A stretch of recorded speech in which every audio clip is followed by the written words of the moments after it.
Hello दोस्तों, मेरा नाम सचिन विश्वकर्मा है। स्वागत है आप सबका अपने YouTube channel study with Sachin sir में। दोस्तों, जैसा कि आप लोग जानते हैं कि मैं जवाहर नवोदय विद्यालय का प्रैक्टिस सेट चैप्टर वाइज करा रहा हूं। तो आज की इस वीडियो में हम प्रैक्टिस सेट 6 पढ़ेंगे, जो कि ये बुक है जवाहर नवोदय विद्यालय की अरिहंत बुक से हम इस चैप्टर को बारी बारी पढ़ रहे हैं। तो आज प्रैक्टिस सेट नंबर 6 पढ़ाने चल रहा हूं। तो इस किताब को अगर आप मिल जाए तो आप मंगा लीजिए और उसके बाद इसको आप प्रैक्टिस सेट पूरा करिए, जिससे आपको नवोदय में परीक्षा में यानी कि आपको क्वेश्चन आए तो आप आसानी से उसको कर पाएँ और आपका नवोदय में सिलेक्शन हो पाए। तो चलिए वीडियो को शुरू करते हैं, देखते हैं सेट नंबर 6 की पहली सवाल। चलिए देखिए पहली सवाल। देखिए पहली सवाल लिखी गई है, यदि रमेश के पास अपने धन का 3/7 भाग खर्च करने के बाद 100 रुपये शेष रहते हैं तो प्रारंभ में उसके पास कितने रुपए थे। देखिए आपके ऑप्शन है 225, 185, 175, 180। तो चलिए देखते हैं सवाल कैसे लगते हैं। देखिए क्या कह रहा है कि रमेश के पास अपने धन का 3/7 भाग खर्च करने के बाद 100 रुपये शेष रहते हैं तो प्रारंभ में उसके पास कितने रुपए। देखिए तो यहाँ पर जो उसके पास धन था उसका 3/7 भाग खर्च किया है। तो आप सिंपल एक में से 3 मान लीजिए कि रमेश के पास 1 भाग धन था और 3/7 भाग खर्च कर दिया, ठीक है। तो यहाँ पर हम घटाएंगे तो शेष भाग निकलेगा कि कितना उसने खर्च किया है। तो 7 का नाम 7, 7 में 3 घटाएंगे यानी 4/7 भाग जो बचा है ये धन शेष बचा है। यही कह रहा है कि उसके बाद उसके पास 100 रुपये शेष बचते हैं, यानी 4/7 भाग खर्च किया है तो 100 रुपये शेष बचते हैं। तो जो यहाँ 100 रुपये बच रहा है इसी में हम 4/7 से डिवाइड कर देंगे, ठीक है। तो यहाँ 100 गुणे 7 ऊपर हो जाएगा, 4 नीचे, इसको काटिए। 4 का नाम 4, 4 दूनी 8, 4 पंचे 20, यानी 25 सत्ते 175 रुपये आ गया। तो उसके पास कितने बचे, 175 रुपये उसके प्रारंभ में थे, यानी आपका तीसरा विकल्प सही है। चलिए अगली सवाल क्या लिखी गई। 4 कुर्सियों का मूल्य उतना ही है जितना कि 4 मेजों का। यदि एक कुर्सी का मूल्य 160 रुपये हो तो एक मेज का मूल्य ज्ञात कीजिए। ऑप्शन है 150, 160, 180, 200। तो देखिए यहाँ पर 4 कुर्सियों का मूल्य उतना ही है जितना कि 4 मेजों का। तो जितना 4 मेज का मूल्य होगा उतना 4 कुर्सी का मूल्य होगा। फिर कह रहा है एक कुर्सी का मूल्य 160 रुपये हो तो एक मेज का मूल्य बताइए। देखिए जब यहाँ एक कुर्सी, जैसे यहाँ 4 कुर्सी का मूल्य 4 मेज का मूल्य बराबर है, वैसे यहाँ एक कुर्सी का मूल्य 160 है तो एक मेज का मूल्य भी 160 रुपये ही होगा, यानी आपका दूसरा विकल्प सही है, ठीक है ना। चलिए अगली सवाल देखते हैं क्या लिखा है। एक कक्षा में एक दिन में 85% विद्यार्थी उपस्थित थे। यदि उस दिन केवल 34 विद्यार्थी उपस्थित थे तो कितने विद्यार्थी उस दिन अनुपस्थित थे। देखिए कह रहा है कि 85% विद्यार्थी उपस्थित थे और ये भी बताया कि उस दिन 34 विद्यार्थी उपस्थित, नहीं 85% और 34 विद्यार्थी दिया है और अनुपस्थित पूछ रहा है। तो सबसे पहले जो दिया है उसको हम मान लेते हैं कि अनुपस्थित विद्यार्थी मान लीजिए यक्स थे, यक्स विद्यार्थी अनुपस्थित थे और यक्स का क्या दिया है 85% बराबर 34, यक्स का 85% बराबर 34। अगर आप इसको लगाना नहीं जानते हैं तो इसका वीडियो मैंने बताया है, परसेंटेज पढ़ा दिया है। अगर आप नहीं पढ़े तो उसका लिंक डिस्क्रिप्शन में है, आप वहां से जाकर चैप्टर पढ़ सकते हैं। तो चलिए देखते हैं, यक्स गुणे 85 प्रति मतलब 1 मतलब 100 बराबर 34, ठीक है। अब इसके बाद यहाँ पर देखिए यक्स बराबर हम इसको उधर ले जाएंगे तो यहाँ 34 गुणे 100 हो जाएगा और ये बटे में आ जाएगा 85, ठीक है ना। ये इधर गुणा हो गया, ये बटे में आ गया। अब इसको हम काटेंगे, 5 का नाम 5, 3 बचा हो गया 35, 5 सत्ते 35, 5 दूनी 10, 5 9 0। अब इसको काटेंगे, 17 का नाम 17, 17 दूनी 34, यक्स बराबर क्या आ गया 20 दूनी 40, ये 40 आया। अब 34 विद्यार्थी उपस्थित थे, अनुपस्थित का पूछ रहा है तो 40 में हम 34 घटा देंगे तो 6 विद्यार्थी क्या थे, अनुपस्थित थे, यानी आपका चौथा विकल्प सही है। चलिए देखते हैं अगली सवाल। कह रहा है कि श्रेणी में अगली संख्या क्या होगी, 3, 5, 9, 17 question mark. 3, 5, 9, 17 dot dot question mark. ये पूछ रहा है कि यहाँ क्या भरा जाएगा। ऑप्शन दिया है 23, 28, 33, 43। तो देखिए सबसे पहले यहाँ देखेंगे 5 कैसे आया। देखिए 3 में 2 जुड़ रहा है तो 5 आ रहा है, फिर 5 में 4 जुड़ रहा है यानी इसका 2 गुना जुड़ रहा है, फिर 9 में कितना जुड़ रहा है 8 जुड़ रहा है, 9, 8, 17, ठीक। तो 8 का 2 गुना जुड़ेगा यानी 16 जुड़ेगा इसमें। तो 17 में 16 जोड़ेंगे 7 6 13 और 1 1 2 हासिल 1 3 यानी 33।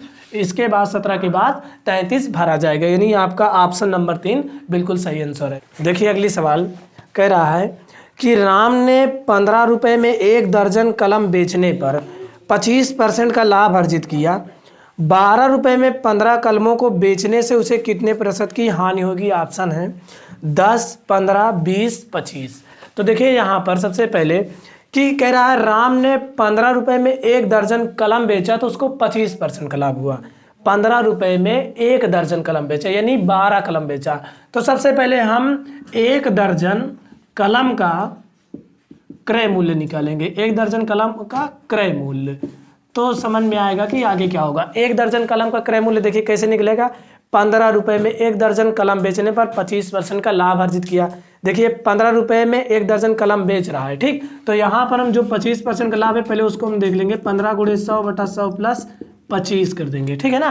15 × 100 / 100 प्लस 25, तो यहाँ क्या हो जाएगा 15 × 100 / 125, तो कटेगा ये 5 × 15, 5 दूनी 10, 5 पचम 25, 25 का नाम 25, 25 चौको 100, 4 × 12 रुपये, यानी 1 दर्जन कलम का क्रय मूल्य कितना आ गया? 12 रुपये आ गया, ठीक है ना। यानी कि 1 दर्जन में कितने होते हैं? 12 कलम का मूल्य, 12 कलम का क्रय मूल्य आ गया 12 रुपये। तो क्या कह रहा है कि 12 रुपये में 15 कलमों को बेच रहा है, तो 15 कलम का हम पहले विक्रय मूल्य निकालेंगे।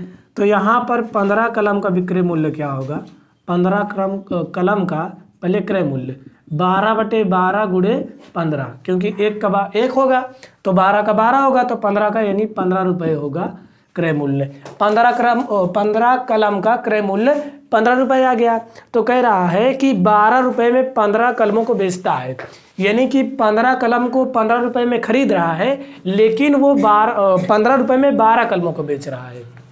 तो देखिए यहाँ पर जो विक्रय मूल्य आ गया, विक्रय मूल्य आया वो 12 रुपये आया। देखिए कह रहा है कि 12 रुपये में 15 कलमों को बेच रहा है। 12 रुपये में कितना बेच रहा है? 15 कलमों को बेच रहा है। तो उसे पूछ रहा है कितनी हानि होगी। विक्रय मूल्य 12 आ गया और खरीदा है 15 का, तो हानि हो रही ना। देखिए 1 रुपये के 1 पेन खरीदा है और 15 रुपये की 15 पेन पड़ रही है, और यहाँ पर बेच रहा है 12 रुपये की 15 पेन बेच रहा है, तो 3 पेन की उसे हानि हो रही ना, कि 3 रुपये की उसे हानि हो रही है।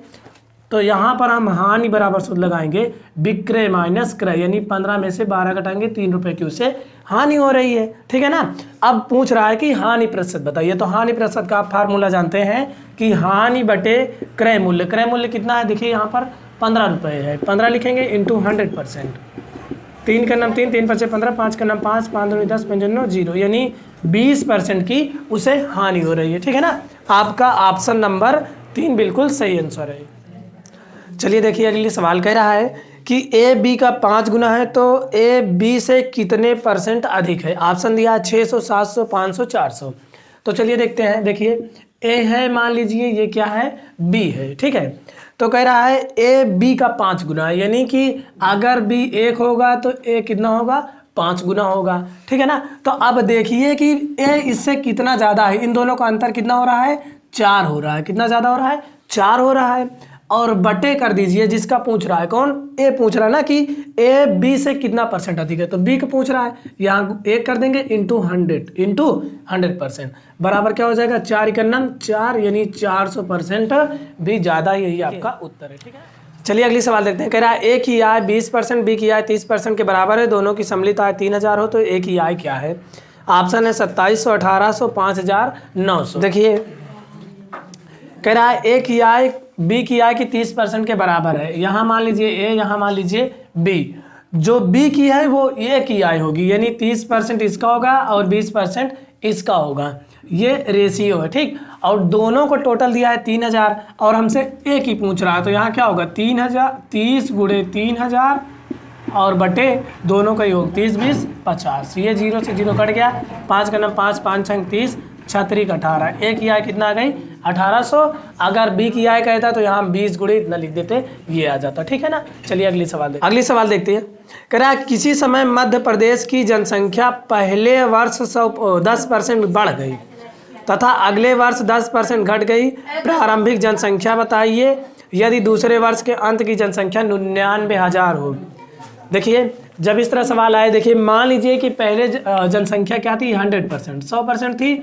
जब 100 थी तो पहले वर्ष 10% बढ़ गई, तो 100 थी, जब 10% बढ़ी 100 में, तो 100 का 10% निकाल लेंगे तो कितना हो जाएगी, देखिए बराबर 110 हो गई। कितना हो गई, 110 हो गई। फिर कह रहा है कि अगले वर्ष 10% घट गई, तो 110 था, इसी में 110 10 का 10% घट गई, यानी कि जो 110 हुआ था उसमें 10% फिर घट गई, तो इसका 10% निकालेंगे, 0 से 0, 0 से 0 घटाएंगे तो 99 आएगा। कितना आएगा, 99।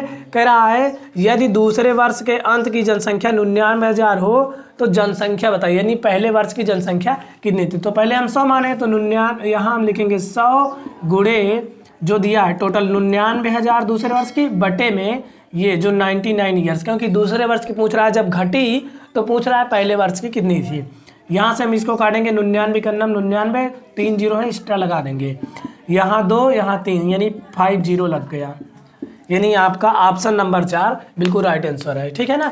आगे की सवाल आपको नेक्स्ट पार्ट में मिलेगी, तब तक वीडियो को हमारे लाइक कीजिए, चैनल को सब्सक्राइब कर लीजिए, क्योंकि यहाँ पर जवाहर नवोदय विद्यालय का प्रैक्टिस सेट चैप्टर वाइज कराया जा रहा है, जिससे आपका नवोदय में सिलेक्शन जल्दी से हो जाए और आप अच्छे से क्वेश्चन में यानी क्वेश्चन को सॉल्व करें। वीडियो देखने के लिए धन्यवाद।